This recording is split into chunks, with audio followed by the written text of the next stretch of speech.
Hello, my creative friend. Welcome to another episode of Create Today with Beth Buffington. Happy New Year.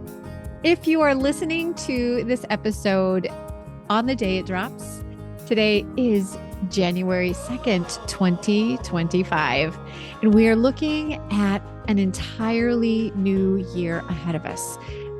And quite often, this is the time where we think, new year, new me. What will I do with myself this year? So this is not going to be an episode all about resolutions and setting new goals, but something that's going to help you get to your goals and make you feel stronger and more confident as a creative is what we are going to talk about today. So welcome, my friend. Settle in, get your favorite drink, and let's get started. Today, we are going to talk about 5 simple steps that you can follow to increase your focus. With this newly improved focus, you are going to be ready to reap the benefits of better creative results and a happier you in heart, mind, body, and soul. If this sounds good, then lean in, my friend, and let's get started. Now, how often do we think this to ourselves? Oh, wow, I just need to focus. I just need to focus. I need to get my mind in the game. How often do we think that? Our busy brains, instead of focusing on the task that we would like to get accomplished, we're quite often busy thinking about anything and everything that keeps us from putting just our creative hat jauntily on our head. And then when I say just our creative hat, I'm going to tell you a quick story. I did this illustration for a birthday card years ago. It was an ink drawing of a woman wearing 5 hats on her head.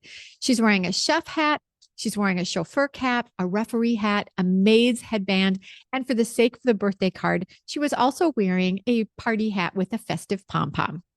In addition to these 5 hats, she's also holding a briefcase and a laundry basket in her hands.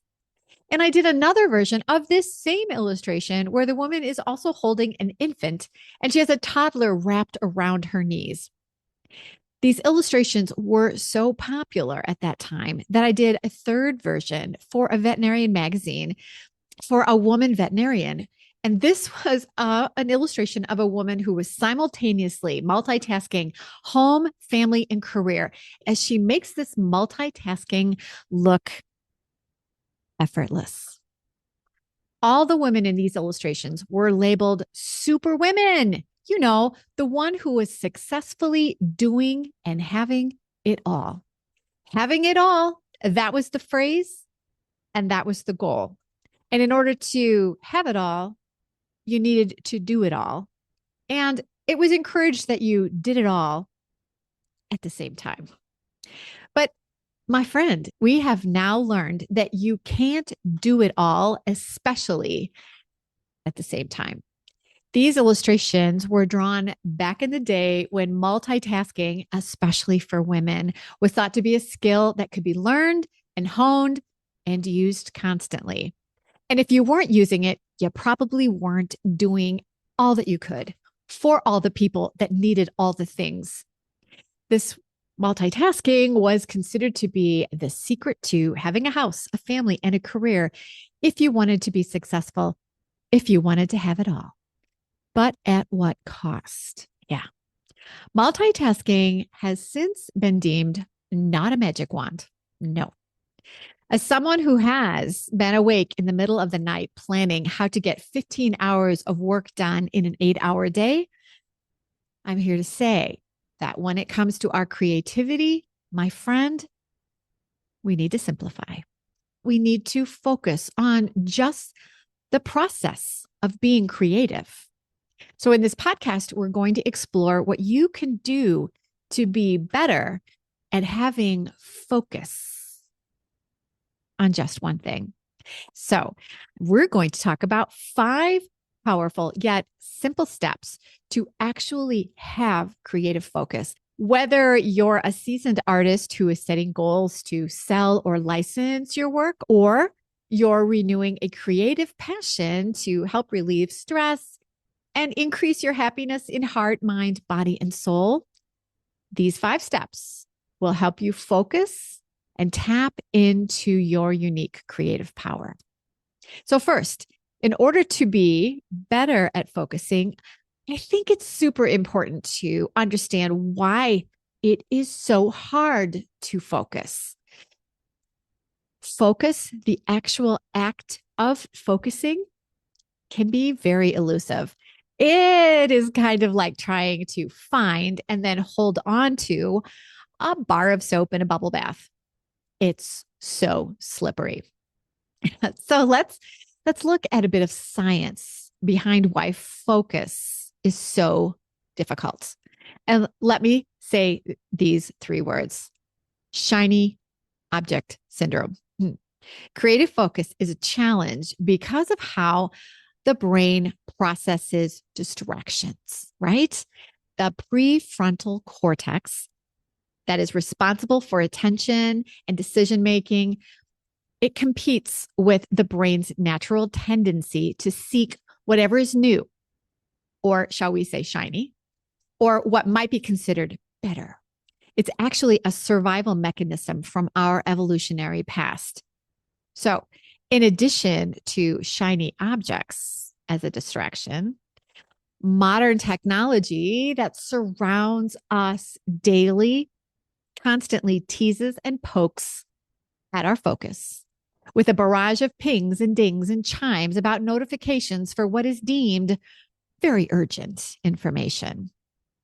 So FOMO, the fear of missing out, keeps our brain in a state of perpetual partial attention. And research has shown that multitasking reduces efficiency and inhibits the ability to enter a deep creative flow, making focused creativity harder to achieve without a conscious effort. So, okay, knowing these facts will make it easier to know that incorporating the 5 steps we're going to talk about, it's going to make a difference in not only the result of your creativity, but in your well-being. So let's get started with these 5 steps. Step number 1, get rest to renew your energy. I know this sounds really simple, but how many of you are actually getting the amount of sleep you need, the amount of rest you need? How many of you are staying up late and trying to get up early? How many of you are not getting good sleep during the night? You need to investigate what is keeping you from sleeping or why you're not sleeping enough. And you're going to find that when you sleep better, your creativity is easier to focus on. Scientific research indicates that sufficient rest is essential for reaching creative potential. It supports memory, emotional regulation, problem-solving abilities, attention restoration. All these things are so important for your mental health and your creative productivity. When you are well rested, you enhance your creative capacities. It's the difference between having 1 paintbrush and 2,500 paintbrushes to choose from. Nice. So here are some easy ways to rest your creative spirit. The first one is so simple, my friend. Get a good night's sleep. Get your butt in bed. Or find time during the afternoon to take a nap when you feel like you're flagging. Nothing restores the brain's ability to focus like getting some good C's. Number 2, mindfulness and meditation. Engage moments of quiet will calm your mind and help you reduce stress. Number 3, physical exercise. Even moderate movement can boost your energy levels and improve your mental clarity. And I know this sounds like the opposite of getting rest, but it actually helps energize yourself. And rest is all about renewing your energy. So getting exercise is a form of strange rest. Yes. And now for a word from our sponsor. And that's me. So do something you love for yourself. Gift yourself a little something, something. Learn to draw on your iPad with Procreate, but do it festively. Sign up for the super fun workshop where we're going to learn to draw delicious cookies and then prepare them to be printed as gift tags. There are so many great reasons you'll love this workshop. So hop on over to www.bdi-create.today and under menu up at the top right, choose events. And you can also find a live link to register for the workshop here in the show notes. I cannot wait to mix up some delicious cookies with you as we create today together. And here's step number 2. Embrace your curiosity and allow yourself to be playful. When you have time to create, you need things to do. So look for them and find things that excite your curiosity. Because if you're not interested in what you're trying to do, you're not going to be able to focus on it. If it is something that you are totally excited about, you are going to dive deep into whatever that activity might be. So find things you want to do. I know it sounds simple, but if you're currently working on something that doesn't interest you, doesn't excite you, don't do it. Start a new project that really lights you up. And that is where you should spend your time. Studies in psychology highlight how being playful and excited about a project stimulates the brain's reward system. This fosters more innovation and brings a sense of delight. And this is going to help you pull away from other shiny objects that are begging for attention.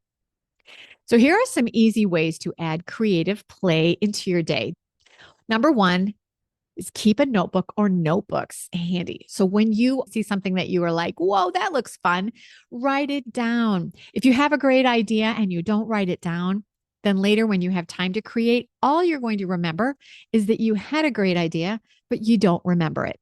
Write it down so that when you have time to work, you will remember that great idea. Number 2, just try a simple activity when you get started with your creative time, like doodling, to allow your brain to wander creatively. This will help access new ideas or find solutions if you're feeling stuck on something. And number 3, when you are in creation mode, let go of that feeling that you have to be perfect and just have some fun. It's okay to be sloppy. It's okay to be messy. The more you work, the messy you are, the more excitement you're going to have, the more solutions you're going to come up with. And the more you work, the better your work gets. And that is when you find those masterpieces. And step number 3, and this one is really important, and that is do something every day. Say for 15 minutes, but do it every day. And if you know you need to do something every day, the other thing you want to do is keep it simple so that it's not really hard. You don't dread it. You are looking forward to doing whatever it is you've chosen to do every day. So research shows that a daily creative routine will form neural pathways that enhance your creativity. And when you set the bar for fun, you'll find it easier to accomplish this daily routine every day. And you'll discover 2 results. First, you'll find it easier to stay consistent because you're not overwhelmed by what you are expecting yourself to accomplish every day. And second, you'll find yourself getting better because from the daily practice and the quantity of work that comes from consistency. Step number 4, keep how or where you're working interesting. Let me explain. 2 options here. You want to keep your creative area inviting. And then secondly, you want to occasionally change up where you are working. Studies show that keeping your creative workspace separate and uncluttered from the rest of your life will keep you invigorated to work when you are ready to be creative. And research indicates that exposure to new environments will boost divergent thinking and will bring excitement to help create new ideas.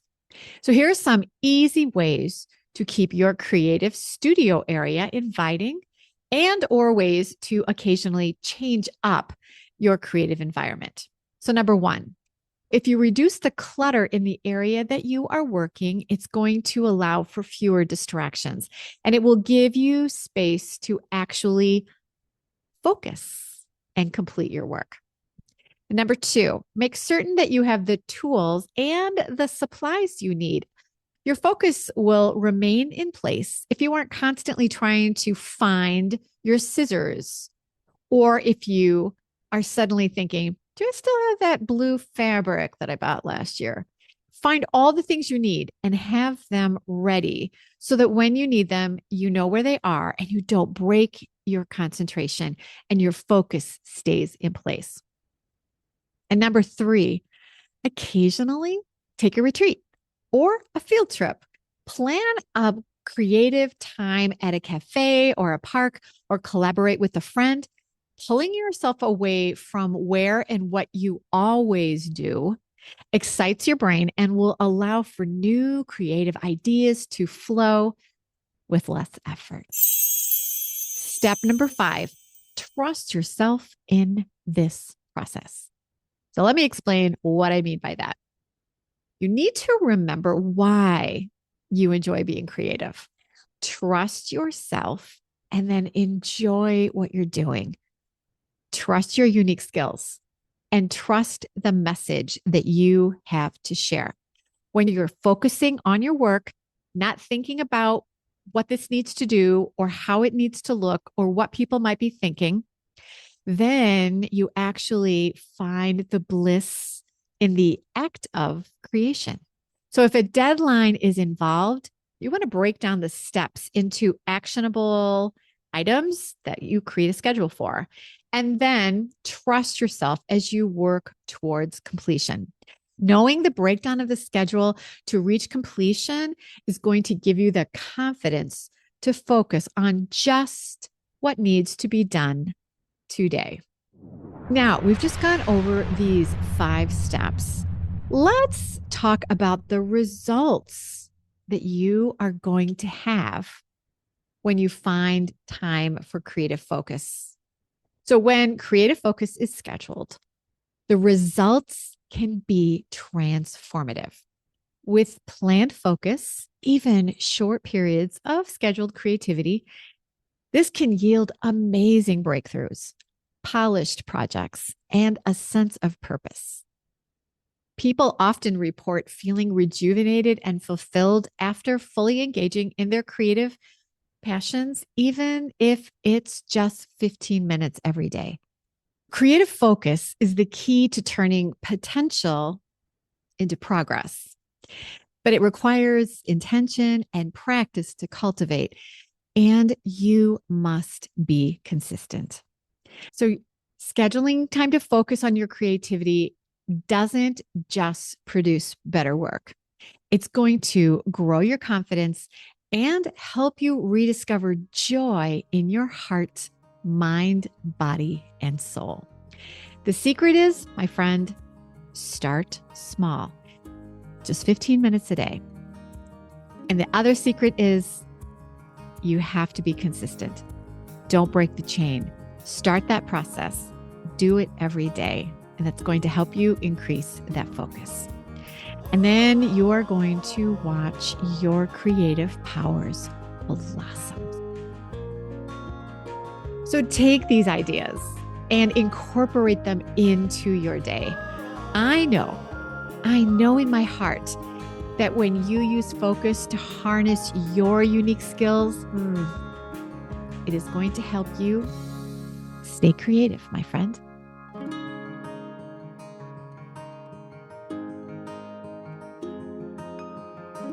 And now let's take a little break from our sponsor.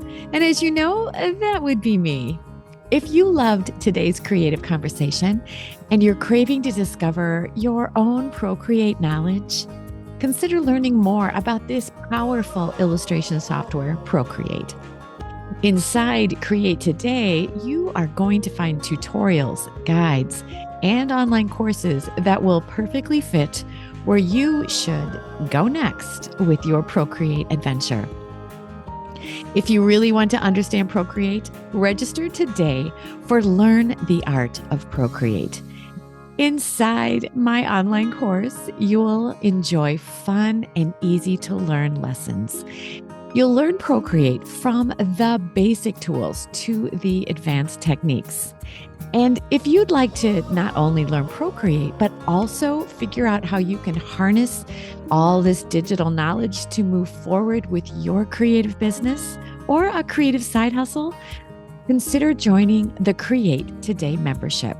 Inside the membership, you'll be able to map your next best step to the goals that will take you to your chosen creative destination. And if you're not sure what your next right step should be, consider setting up a free consultation with me, and we can determine the resources that would be best for the season of creativity that you're in right now. Are you ready to make your next right step? Go to www.bdi-create.today and you can find the resources, the workshops, the tutorials, the online courses, or the consultation that you need to set your creativity on fire, whatever or wherever you decide to proceed with your creativity. Just remember to stay creative, my friend.